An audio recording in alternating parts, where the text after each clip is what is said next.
You might not notice it, but every day you come to school, you're building something amazing. Imagine your education is a tower of blocks. Every day you attend school, you are adding another block to the tower.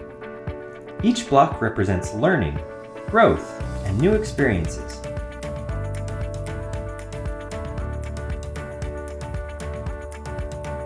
Attendance is showing up in everything in life, be that work, be that relationships, be that family, be that anything that you decide to do. Showing up is the one thing that's going to make or break your future.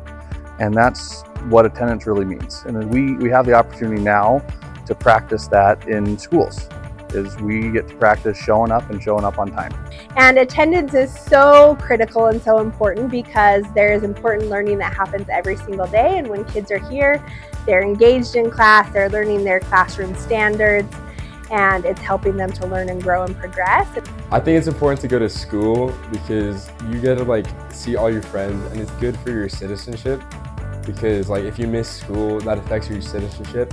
And it's also important because it looks good in college, and you get to go to all these different activities and hear about all the events that are happening here at school.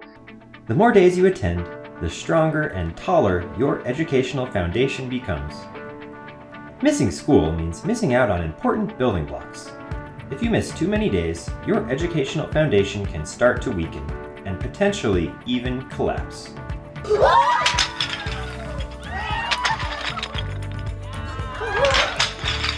Is that kids that are truant often have much higher rates of bad overall outcomes. So it's kind of an interesting thing when you think of that one little tweak of just being at school, nothing else, can really lead to overall happiness and success in your lifetime. I mean, you miss one day and you're like, oh, it's gonna be okay. You miss a few more and you're like, it's gonna be fine, it's gonna be fine. But at some point it's going to topple over and it's gonna feel like there's so much work that you just can't come back from. So it's really important to, before it gets to that point, to keep building up your Jenga tower. What should you do if you're a student or the parent of a student who is struggling with school attendance? First, identify the root cause of the issue. What is it that's causing the student's attendance to slip? Some barriers to attendance might include illness, anxiety, bullying, stress, peer pressure, falling behind, transportation, or sleep. Next, collaborate with teachers, school counselors, or school social workers to get support addressing the problem. They are there to help you. They can teach you how to officially excuse an absence when necessary. Excusing an absence is really quite simple. If your student has missed a day of school, be sure to contact the school's attendance office to let them know. Then, communicate with the student's teachers for further instructions on how you can support your student with any work they may have missed. Remember that absences must be excused within 10 days. In the case of illness, the school can help you understand when the student should come to school and when the student should stay home. Not every illness warrants a missed day of school. The school can provide resources to combat many of the barriers to school attendance.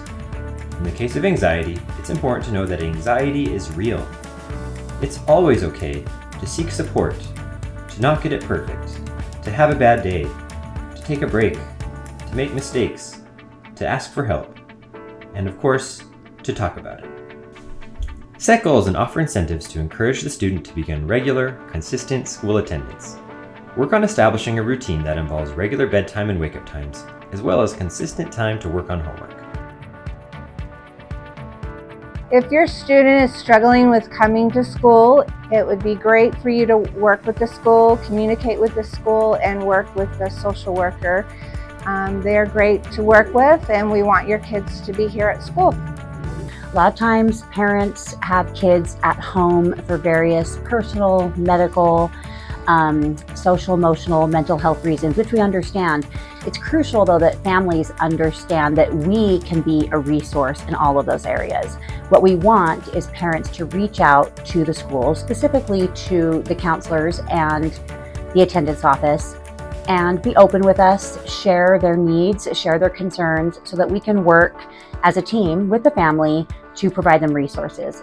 A really great motivator or a way to stay on top of things is using your planner or your calendar or even just a journal, whatever you can do, to again make checklists from the very beginning, maybe throughout the week, and you can give yourself each day a few different assignments to do that day, just so you can really prepare yourself for what you're going to need to get done that week.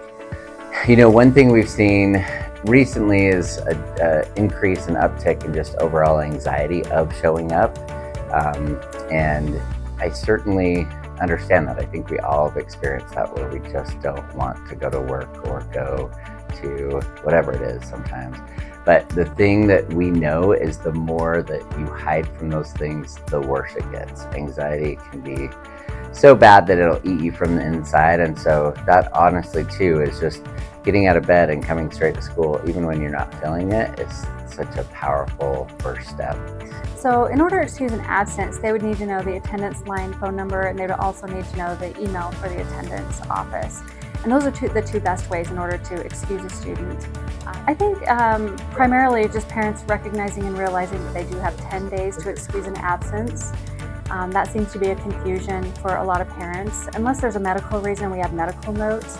We can go back further than that, but as far as a parent excuse is concerned, it has to be within the 10 days, and that's just in compliance with the school district policies and procedures. Not excusing absences is a big deal, especially for high school students.